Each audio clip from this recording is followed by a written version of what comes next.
Hello and welcome to The Radical. I'm Christina. And I'm Nicole. On our podcast, we delve into the roots of metaphysical wisdom. That's right, Nicole. Our podcast is all about exploring those fundamental truths and practices that nourish your mind, body, and spirit. Yes, Christina, we want to make metaphysical concepts easy to understand and accessible, especially for those who don't have a ton of time to do all the research. Right? We'll do the research as well as share our experiences and perspectives, hoping to empower you, our listener, to find balance and magic in your day-to-day. Inspired by the essence of the word radical, proceeding from the root, let's explore the roots of well-being and self-healing together. This is The Radical with Christina and Nicole, two metaphysical girls in the material world.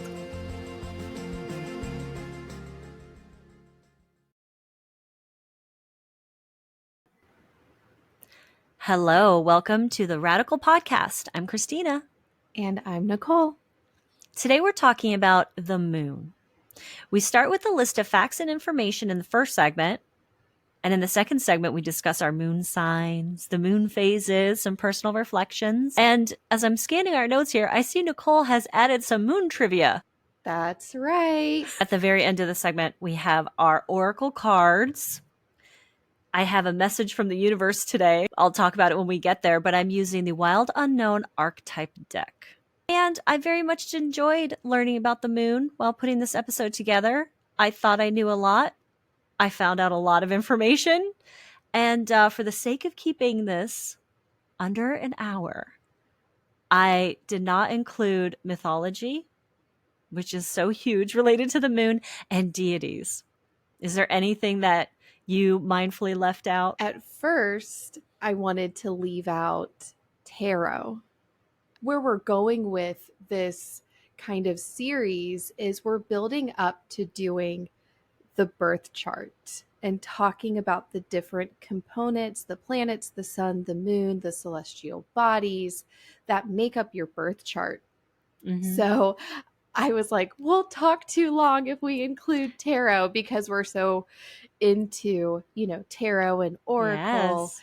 But Christina added it. And I got to tell you, I'm glad she did, because to me, that just dives even deeper into the themes and what the moon symbolizes. And that information will lend itself to the birth chart and understanding the meaning of that when we get to that podcast. How was the moon created? There are four main theories. First theory, capture theory, suggests that the moon was a wandering body like an asteroid that formed elsewhere in the solar system and was captured by Earth's gravity as it passed nearby. I came across this theory too. A man named Thomas C. I think this was in like the mid 1800s. He was a U.S. naval captain. And he went to Germany to get his PhD in astronomy, which at the time was very, very rare. His official job was to keep standard time for the West Coast, as he was based out of San Francisco. So I thought that was interesting, learning about the man who came up with capture theory. Oh. I will talk about some facts at the end of these four theories, and then you can just ponder yourself what you believe. So the second theory is the aggregation. How do you say that? I think I heard it said accretion.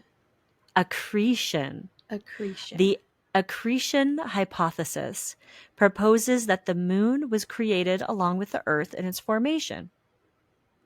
So they would share similar components. The fission, Fission. How do you say that word? Fission. Fission. And listeners, I did practice all these words before we started, but I'm still having fun pronouncing them. The fission fission theory suggests that Earth had been spinning so fast that some material broke away from it and began to orbit the planet. So it was a piece of Earth to start. A man named George Darwin came up with this theory in 1878. And yes, he is related to Charles Darwin. He is his son. And George Darwin wanted to kind of create a name for himself and sort of differentiate himself from his father. In England, he was considered an expert on the tides.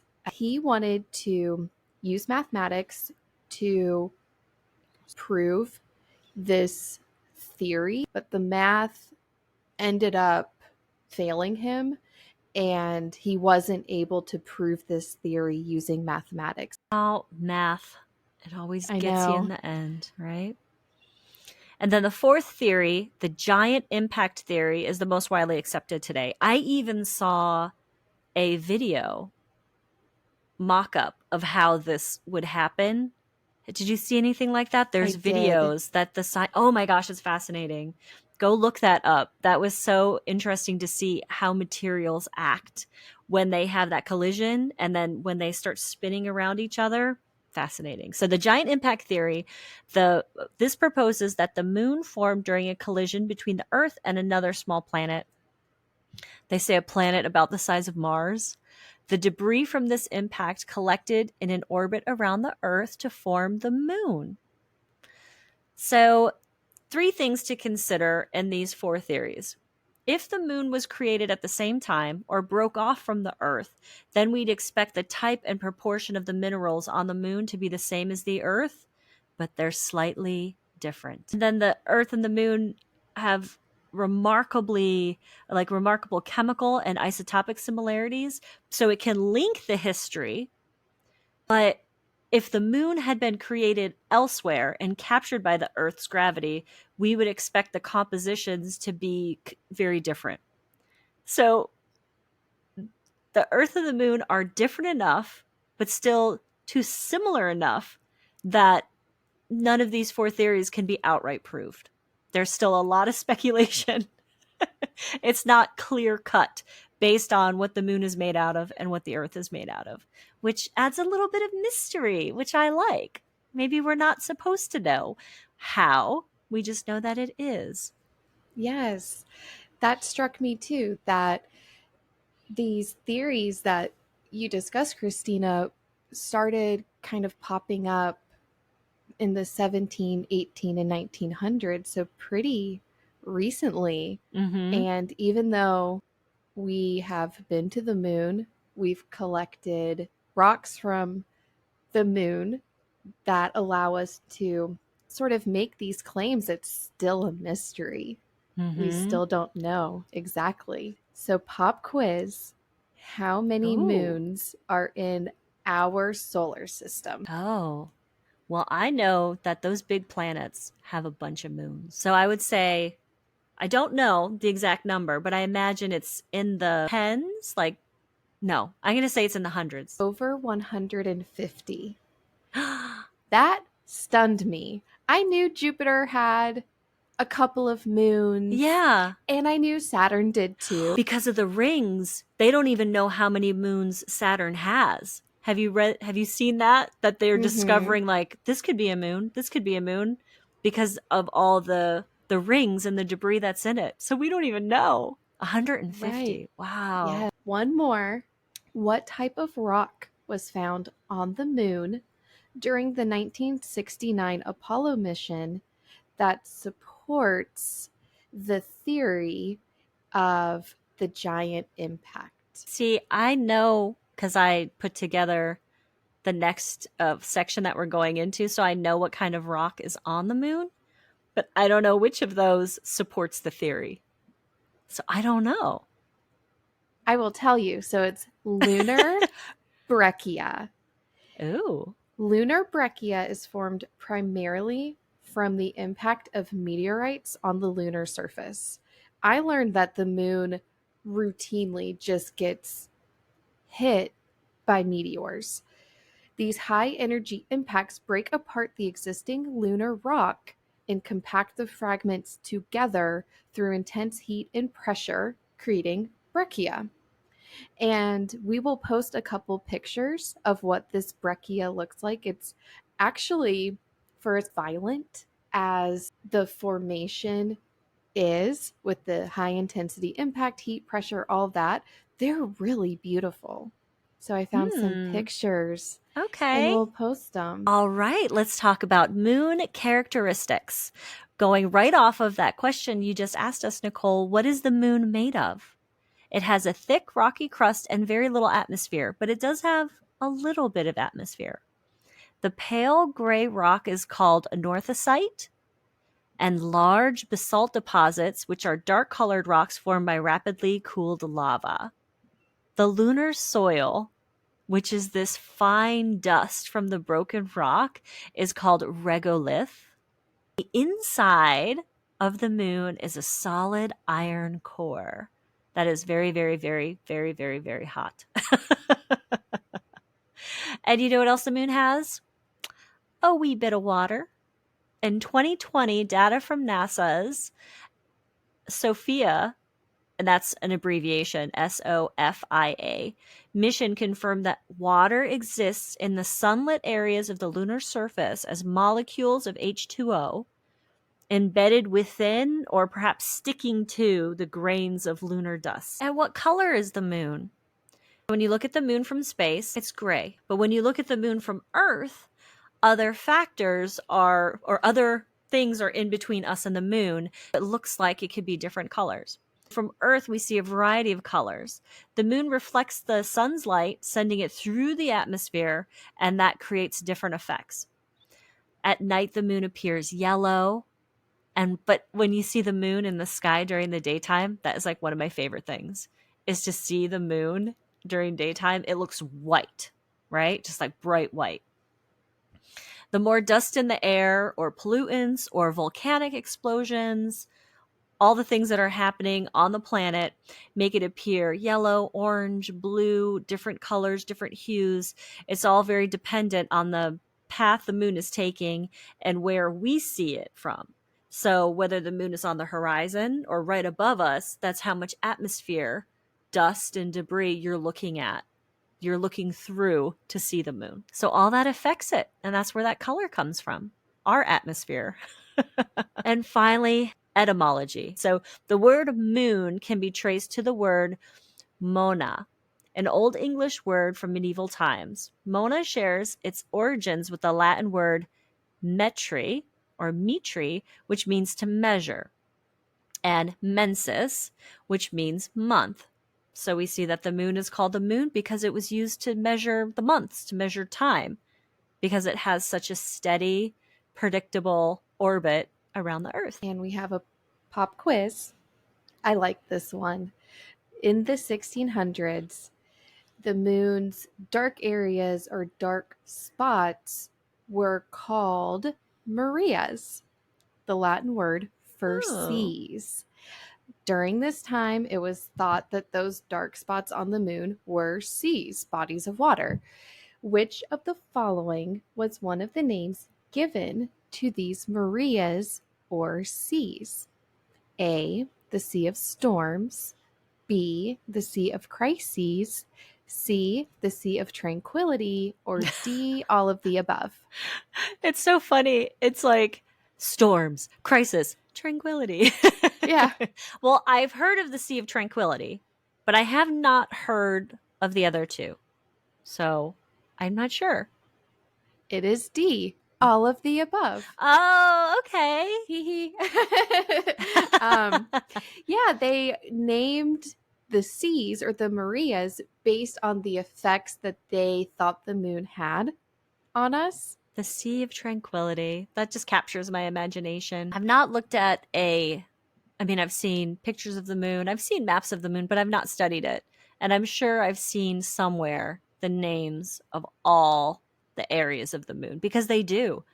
All the the dark spots, all the craters and all the mountains, everything, the old volcanoes, they all have names on the moon. It's Mm-hmm. fascinating. It has its whole own its own world up there. 3 main ways the moon affects the Earth. 3 main ones: time, tides, and light. Time for the circa-lunar rhythms. This is a biorhythm that corresponds with the lunar cycle, which is approximately 29.5 days. The reproductive cycles of many organisms, especially marine organisms, are linked to the changing levels of moonlight and the tidal cycle, both of which are governed by the phases of the moon.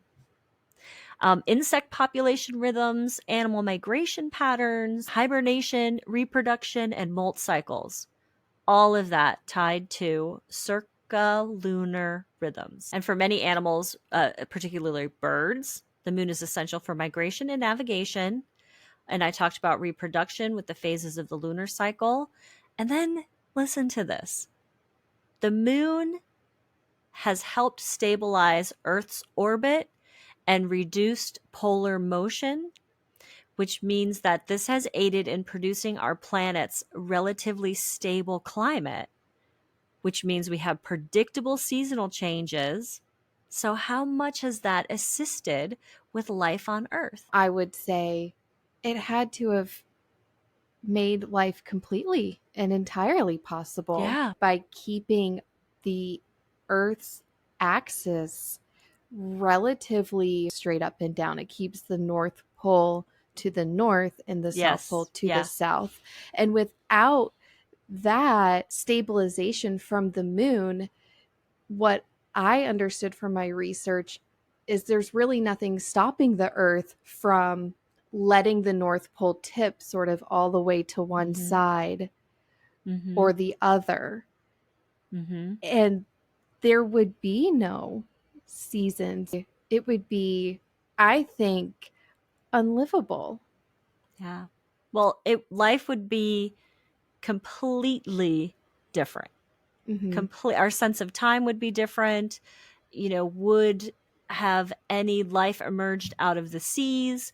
What would that life look like? What would land look like on our actual planet of Earth?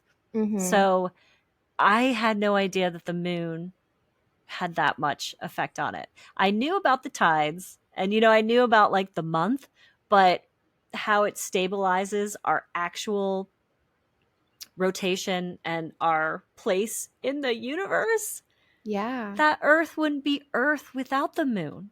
It wouldn't be the Earth that we have today if we did not have our moon. And that's just, I didn't know that. Yeah. Yeah. And then the tides, we just mentioned that the moon's gravitational pull generates the tidal force. The tidal force causes Earth and its water to bulge out on the sides closest to the moon and the side furthest from the moon, and these bulges are the high tide. Now, the Earth's gravity does have a play into this. You do have to take that into account. Resulting in the tidal force is stretching and squashing the Earth. And there's beautiful pictures and little videos on this exactly that you can find, open source search. So that's why there's so the resulting in the water bulging on the two opposite sides of the planet, that's why there's 2 high tides and 2 low tides per day, because the Earth's gravity is affecting that as well. And finally, light. We do have light from the moon. Light travels through space at just over 186,000 miles per second. It takes 1.3 seconds for the light to reach us from the moon. Wow. The moon from the light from the full moon, the half moon, the new moon, all of that not only affects the circle-lunar cycles of the plants and the animals and the people, but also us, what we're doing at night and how we're moving around the planet at night.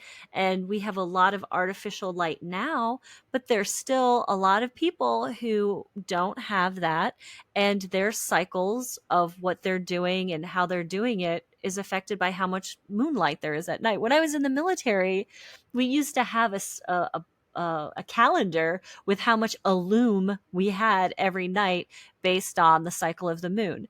And even to this day, that has stuck in my head, this phrase. It's like, oh, there's good illume tonight because it's a full moon and you could see the shadows from the trees and you could easily make your way around at night. So that light does affect us. Even with our artificial light, it still Yes. does affect us. I'm going to start saying that. Good illume tonight. Good illume. I like it. Because in the military, or I was in the army, we cannot say illumination. No, we have to abbreviate it. We can't say good illumination tonight. Good illume. It's Good illume. 80% illume, 100% illume. Pop quiz. Let's do it. What makes Earth's moon unique compared to the other 150 moons in our solar system? Are we the only planet that has one? That is a good I don't know. question. I That's think not the that's answer. part of it. I think Okay. that's part of it. The unique feature is our moon's size compared to or in relation to Earth. So if Earth is the moon's host planet, this is the largest moon in relationship to its host planet. Our moon is 1/4 the size of Earth. We're just so lucky to have that moon up there. Now, this makes me very upset. The moon is moving away from us. It's getting about an inch farther away from us each year. So in 100 years, it will be 12.5 feet further away from us. That is sad. That is the saddest thing. That makes me so sad. But it's the pull of the moon's gravity on Earth that holds our planet in place. Without the moon stabilizing our tilt, it's possible that the Earth's tilt could vary widely. Just like you said, the North Pole will be, on the east or on the west or be at the equator.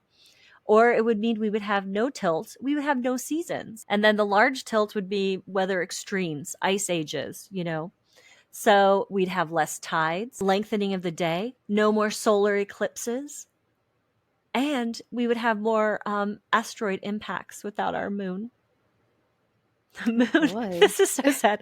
Listen. The moon is Earth's only friend. Aww. And yet, despite a relationship stretching back billions of years, the gap between us only grows wider. Aww. So even at its current rate of retreat, the moon is unlikely to ever leave the Earth entirely. The sun's own demise would probably happen before we lose our moon in 5 to 10 billion years. And even though I'm a full-grown, rational adult person, this makes me so sad. It makes me have a sense of loss and longing, and it makes me want to have a deeper relationship with the moon and appreciate it even more. I think appreciating it is a really good call. I learned a lot doing our research and our notes for this, and I didn't know how absolutely instrumental the moon was in basically every single aspect of life on Earth today. Yeah. Without the moon, it would not in any way look like it does today. Just going to say, and we just did a podcast on the Wheel of the Year, which is this predictable cycle of seasons used to tell time and appreciate and to grow and to live. We would not have that. Right. There would be no basis for that anymore. We would have no predictability in our seasons if we didn't have the moon. Mm-hmm. And probably no food. Yes, and no food. No food. Never mind these beautiful 8 Sabbaths that we can celebrate throughout the year. We will also have no food. We could not feast. Pop quiz. How is this measured? How is the moon moving away from Earth measured? I don't know. They put mirrors on the moon. Okay. Yeah. Okay. And we, down here on Earth, beam a laser to the mirror, and we are able to precisely measure the distance between the Earth and the moon by looking at the time it takes for that laser beam, that light, to travel basically round trip from the Earth to that mirror and back to Earth again. Isn't that cool? I didn't know we Oh, I put think mirrors that's on the so moon. fascinating that. So I knew that from an episode of one of my favorite TV shows. They did a bit on that, the mirrors on the moon. Oh, I forgot about that. It's like it's like a connection between us and the moon. Oh, Really cool. Yeah, the first mirror was placed during the Apollo 11 mission in 1969, and I believe there have been 2 additional Apollo missions since then where we've put more mirrors on the moon. And then the Soviet Union also put some mirrors up there too. fascinating. So the phases of the moon. So generally it is said there are 8 phases of the moon. We start with the new moon. This is where there's no light reflecting off the moon from the sun. It's dark. You cannot see the moon in the sky. We move into a waxing crescent moon where the right side of the moon illuminates first. And this forms a thin waxing crescent moon. As we continue moving along, the moon illuminates more and more from that right side to left side of the moon. The moon is almost full at a waxing gibbous, leaving only a dark crescent on the left side. The moon then is full, and we begin to lose the light that's reflected back on the right side as the moon kind of appears to grow smaller into a waning gibbous. The third quarter moon is that half moon where just the left side is illuminated before we go into the 8th and final phase of the waning crescent. So just the thin little crescent on that left side. And like we mentioned earlier, the cycle repeats every month, which is every 29.5 days approximately, which sounds like a woman's period.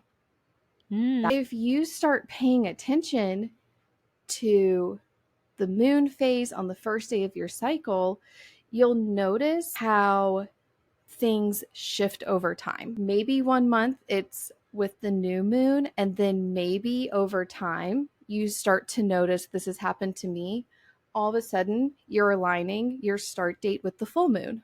Yeah. There are different meanings and messages associated with starting on a full moon versus a new moon, and you can look that up. The energy when you have your premenstrual time, I have found that if that is coinciding with the full moon, just don't schedule anything during that period in time. Make sure that I don't have to do anything I don't want to do.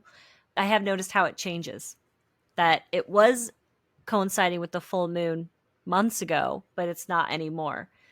So I pay more attention to how that really affects me during that period of time. It's fascinating, and there's so much information out there on it so that you can plan your months accordingly. And also if you're feeling this energy and you want to understand it better, whether it's low energy or high energy, go check it out. See what the moon is doing and what your cycle is doing.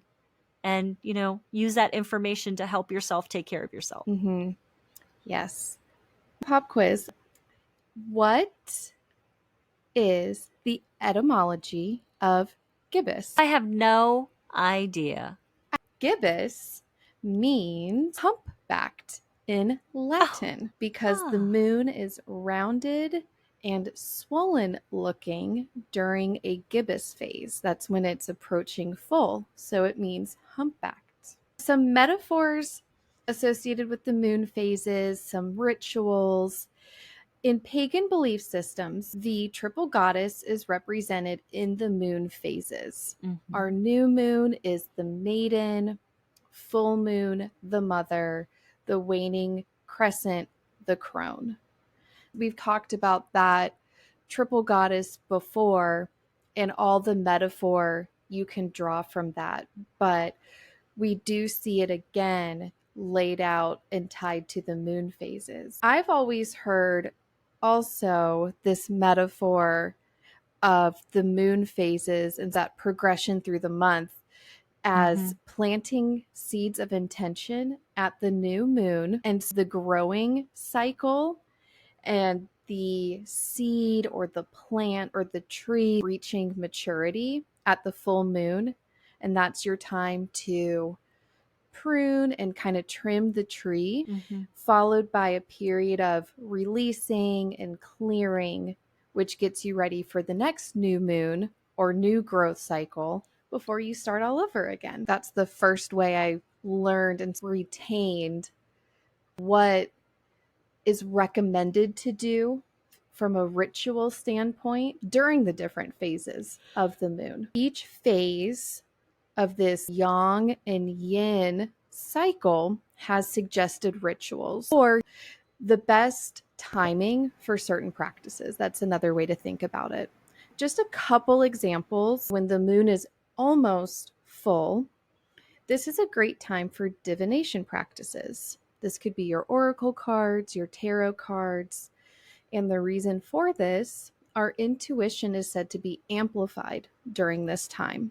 So engaging in divination practices are sort of extra supported based on the energies around us. The waning crescent moon, as we're getting closer to total darkness from the new moon, is a really good time for meditation type practices. There's this theme or this idea that during a crescent moon, things that are hidden in our shadows are maybe more accessible or they're trying to come forward.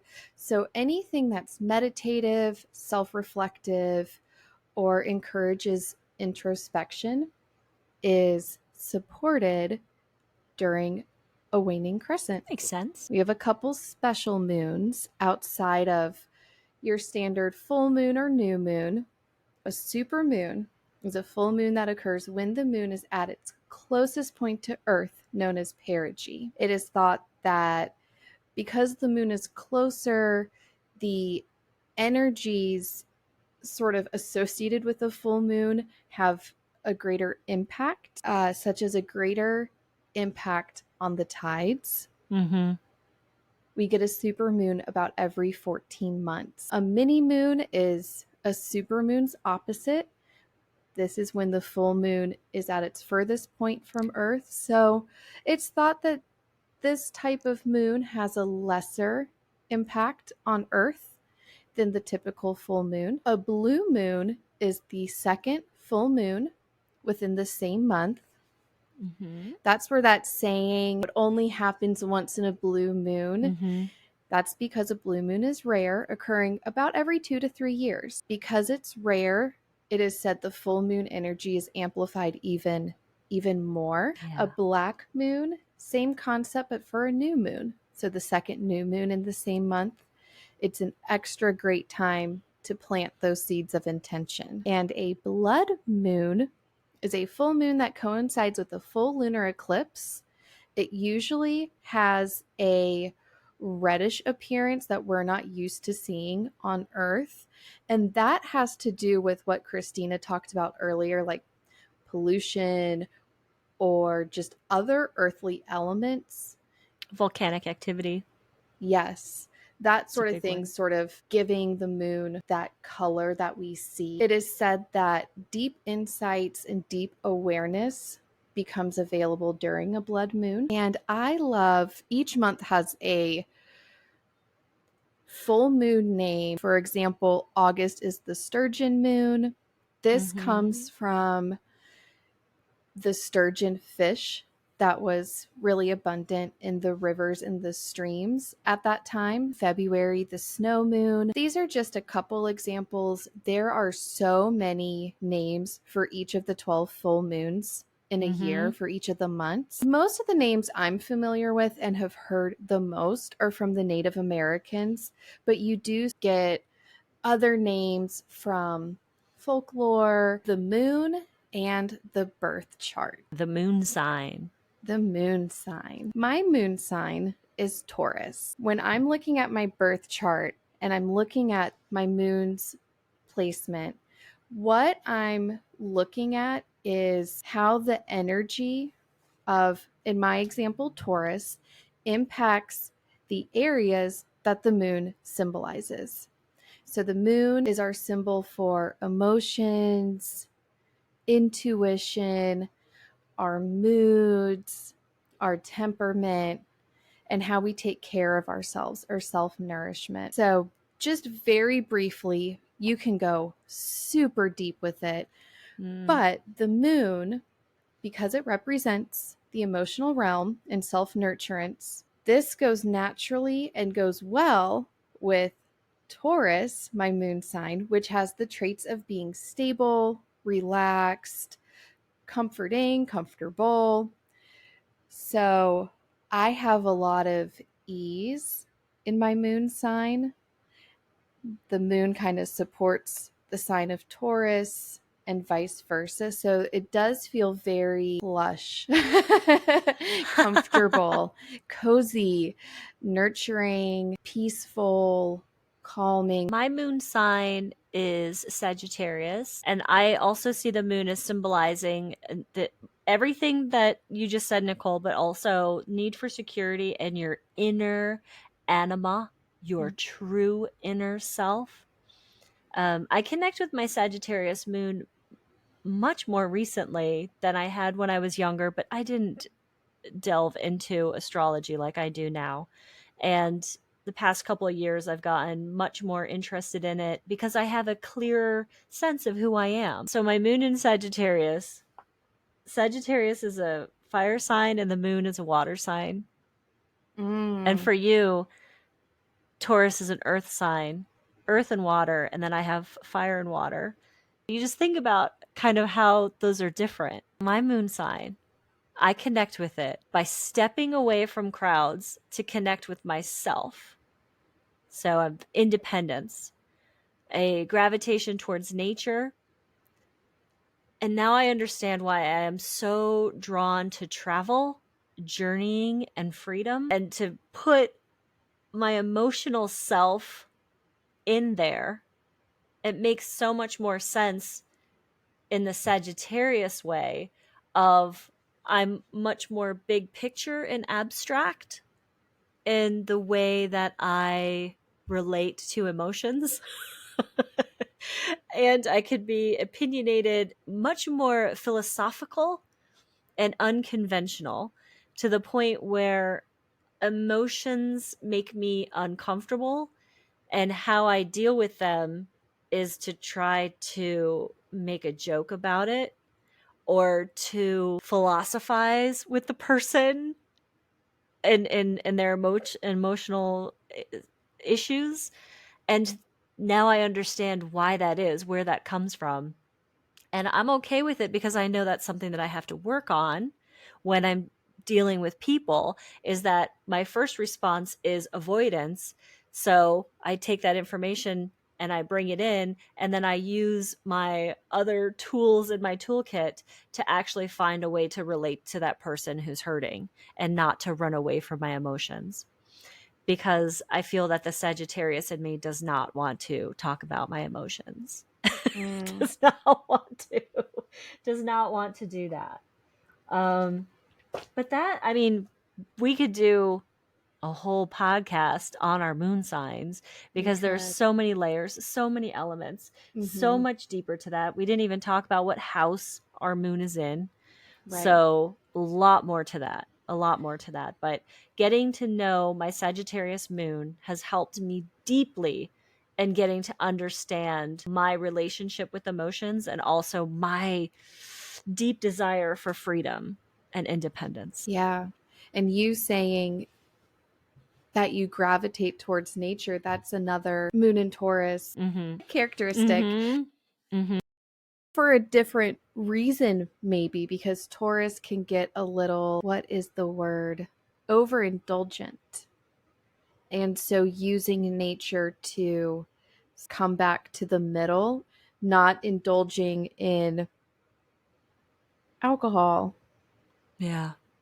sugar, scrolling, instead of overindulging, getting into nature and getting your center back that way. So, yes, a lot we could say about our moon I know. signs. Yeah.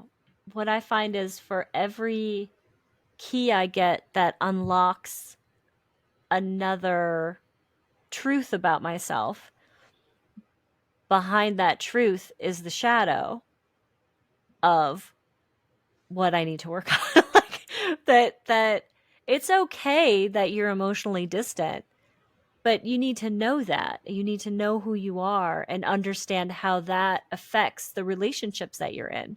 But that is the shadow work. That is the work that Mm-hmm. you do. With every truth comes the harder truth to accept. Mm-hmm. And that is what the moon is. It's not just that. If I was a Sagittarius sun, there'd be a different relationship with me and those correspondences, but because it's my moon, you look at it in that emotional intuition and deeper, truer self than you would as your personal person or your public persona. Yes. You can also look up very easily on the internet what phase the moon was in when you were born. I was born during a waning crescent moon, so that moon phase right before the new moon, the final stage of the lunar cycle. And I picked three of my favorite meanings of being born under a waning crescent moon to share with you. You may feel that you are always on the verge of change. Yeah, I do feel that way. Yeah. Second, because this phase is just before the new moon, you could also experience periods of low energy. I relate to that as well. Mm-hmm. And lastly, you might have a gift for releasing what no longer serves you or helping others to do the same. I looked up mine by doing what was the moon on my birthday in Oh, my Google search bar. Yeah, and like you said, it's there. And I was born under a waxing gibbous moon. The waxing gibbous is right before the full moon. So this represents a time of refinement and preparation. So if you follow what Nicole said about planting the seeds at the new moon, tending, watering, watching them grow, this is the phase right before they bloom. So as the moon continues to grow and more of its surface is illuminated, our focus shifts from initiating actions to perfecting them. This phase urges us to analyze our progress and make adjustments and hone our path towards the goal in the coming full moon. It's a time of reflection on what else you need to do before your intention blossoms. And it said generally people who are born under the waxing gibbous moon are calming, nurturing, caring people who naturally guide others. That's about as deep as I went into that. In tarot, the moon is its own card, which is one of my favorite cards. It can be called Luna or Illusion. It's the element is water. The zodiac sign is Pisces. The chakra is the third eye, and if you tie the tarot deck with the Hebrew tree of life, it is Kaf, which means the back of the head, which means hidden problems. So the meanings could be deep emotions, intuition, but also psychic nature, subconscious becoming conscious, and emergence. Sleep, dreams, messages from your subconscious. The imagery of this card is amazing, right? The crawfish coming out of the water, the wolves, the moon, the woman submerging, well, it could be a woman, whatever figure, the submergence of a form out of the water, but also the reflection. So you have the sun reflecting off the moon and then the moon reflecting off the water. That's mhm. that deep layer of information. The question you ask yourself with that moon is what wants to emerge through me? You saying that the zodiac for the moon tarot card is Pisces. Mm-hmm. We're past this date now, but the enormity of our last full moon on September 17th, it was a partial lunar eclipse as well as a full supermoon in Pisces. Oh my gosh. I do want to say one more thing about your tarot deck with your moon card in it. You can take your tarot deck, shuffle your cards however you like, and then when you find the moon card in your deck, pay attention to the card in front of it and the card behind it. Okay, so the card, Nicole just went and got her tarot cards. Did you? You did? Yes.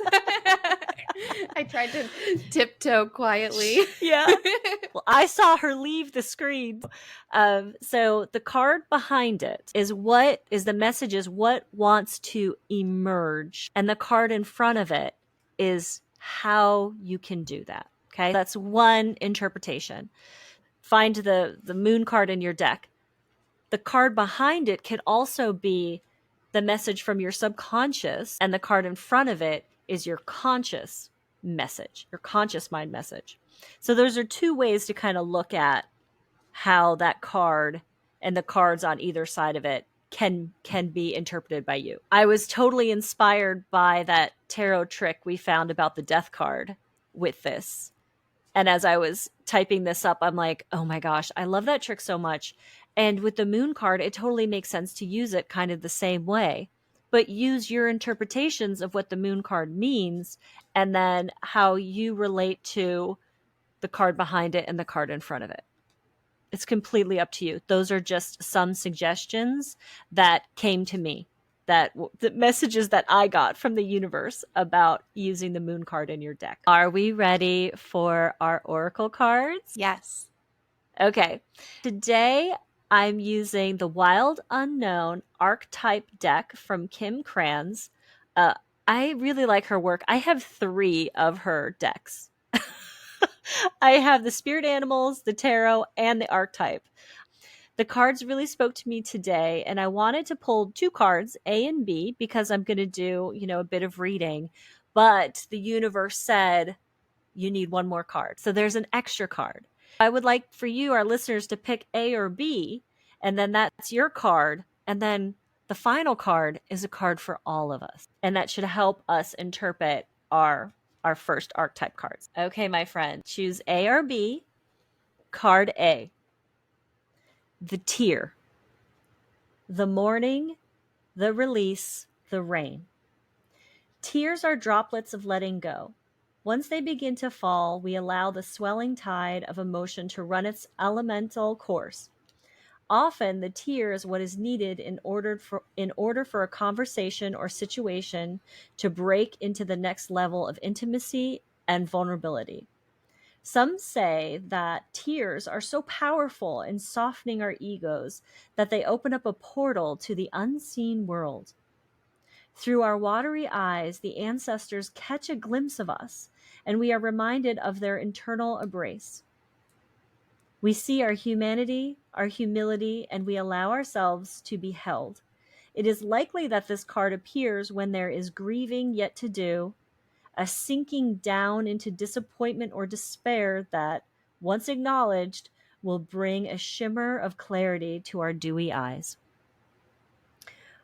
When light, meaning when you're in balance with this card, when light is melody, melancholy, and flowing through. So that's when you're allowing the tear in. So when dark and you're resistant, drowning, drama, and murkiness. So that's A. For B is the lover, the heart, the beloved, the devoted. Pulsing through the heart of the lover is gratitude. The lover appreciates and experiences the world through the senses, reveling in beauty, song, art, music, sense, and sensuality. This energy awakens at the tip of our tongues when we taste the sweetness of honey, kiss of a lover, or speak gentle words to a child. The lover lingers in foreplay, aroused not by the getting there, but by the slow merging of self and other. This energy is usually experienced for short periods of time, as in order to feel it, we must be fully present and awake, with no expectations or rules about what should be. Rather, the lover is in awe of what the world presents, reveling in the glorious details, grateful to savor every last drop of life's offerings. When light, connection, expansion, devotion, and awe. When dark, indulgence, attachment, obsession. So those two cards are almost like you have to do one, you have to get through one to get to the other. Yeah. That to be fully present, you've got to figure out what that tear is trying to tell you to let go of.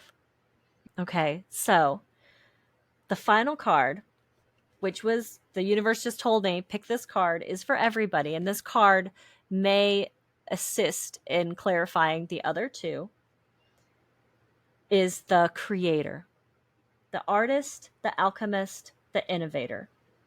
The creator, the first archetype in the trio of existence, is not intimidated by darkness or lack. They know that from the void, creation inevitably emerges. With meager, minimal, and outlandish materials, the creator reveals a new image. They make the empty room resonant with healing sounds. They generate bounty from the seed that others have tossed away.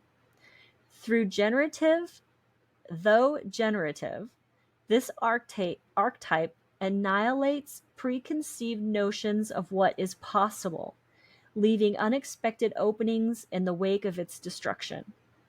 The creator does this by first being absolutely present to what is, not imagining or wishing things were different, and second, trusting that a force greater than themselves awaits constant collaboration with each human soul.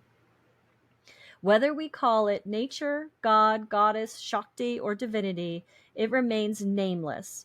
It is the creator's lifelong companion. When light, curious, playful, open, surprising.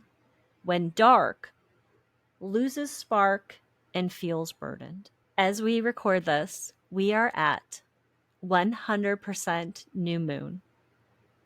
So that creator card clearly wanted to be heard today in this new moon, helping us understand that we can create the world we want around us. Mic drop. That's the energy of the new moon. Is the lover, you've got to be grateful. The tear, you got to let stuff go. And in that space in between is unlimited creative potential that we have. And that's what metaphysics is. How we manifest and how we create our own reality. So that's our message, my friends, our listeners, everybody out there. Thank you for listening and sharing with us all this wonderful information on the moon. Yes, thank you for listening. We'll be back next week, and we hope all the good vibes find their way to you.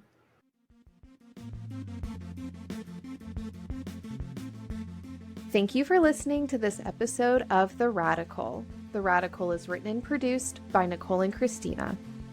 Listener questions can be emailed to us at theradicalpodnc@gmail.com. Our Instagram is The Radical Pod. Music by Van Horton. His Instagram is Van Horton Music.